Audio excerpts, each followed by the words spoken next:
ಒಂದು ಸರಿ ಕರ್ಣ ಕೃಷ್ಣನ್ ಕೇಳ್ತಾನೆ, ಕೃಷ್ಣ, ನಾನು ಏನೆಲ್ಲ ಮಾಡ್ಬೇಕು ಅನ್ಕೊಂಡೆ, ಆದರೆ ನನ್ನ ಪೂರ್ವ ನಿರ್ಧಾರ ಹೇಗಿತ್ತು ನೋಡು ಜನ್ಮ ಅಂತ. ಕೃಷ್ಣ ಕೇಳ್ತಾನೆ, ಯಾಕೆ ಕರ್ಣ ಅಂತ. ಕೃಷ್ಣ ಹೇಳ್ತಾನೆ, ಕರ್ಣ, ನೀನು ಏನೇ ಹೇಳಿದರೂ ಕೂಡ ನೀನು ಸ್ನೇಹದ ಬಲೆಗೆ ಬಿದ್ದೆ, ಅಣ್ಣದ ಹಂಗಿಗೆ ನೀನು ನಿನ್ನತನವನ್ನು ತೋರಿದೆ ಅಂತ. ಆಗ ಕರ್ಣ ಉತ್ತರಿಸ್ತಾನೆ, ಇಲ್ಲ ಕೃಷ್ಣ, ಹೇಗಿತ್ತು ಗೊತ್ತಾ ನನ್ನ ಜೀವನ.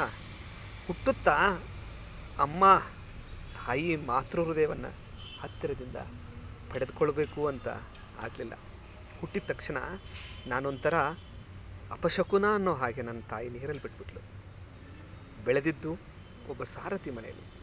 ಅಷ್ಟೇ ಅಲ್ಲ, ಸ್ನೇಹ ಹುಡ್ಕೊಂಡು ಹೋಗ್ಬೇಕಂದ್ರೆ ಕ್ಷತ್ರಿಯ ಅಲ್ಲ ಅಂತ ನನ್ನನ್ನು ಶೂದ್ರ ಅಂತ ದುಡ್ದಂಥ ಇವರ ಮಧ್ಯದಲ್ಲಿ ಗೆಳೆಯ ಅಂತ ಅಪ್ಕೊಂಡವನು ದುರ್ಯೋಧನ ಅಲ್ವಾ ಕೃಷ್ಣ. ಆ ಗೆಳೆತನಕ್ಕೆ ನಾನು ಮಾಸೋಗಿತ್ತಪ್ಪ.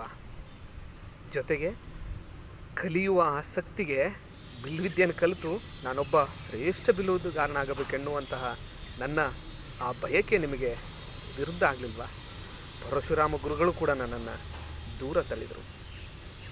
ಏನು ಮಾಡೋದು ಹೇಳು ಕೃಷ್ಣ. ಈ ಭೂಮಿ ತಾಯಿ ಕೂಡ ಕುಸಿದು ನನ್ನ ರಥದ ಗಾಲಿಯನ್ನು ಸಿಗ್ಗಿಸಿ ನನ್ನ ಜೀವನದ ಅಂತ್ಯವನ್ನು ಆಡಿದ್ದು ಹೇಗಲ್ವಾ ಅಂತ ಅಂದ್ಕೊಳ್ತಾನೆ. ಬದುಕು ನಾವು ಆಯ್ಕೆ ಮಾಡಿಕೊಂಡಂತೆ ನಮ್ಮನ್ನು ತೆಗೆದುಕೊಂಡು ಮುಟ್ಟಿಸುತ್ತೆ. ನೆನಪಿರಲಿ ಬಂಧುಗಳೇ.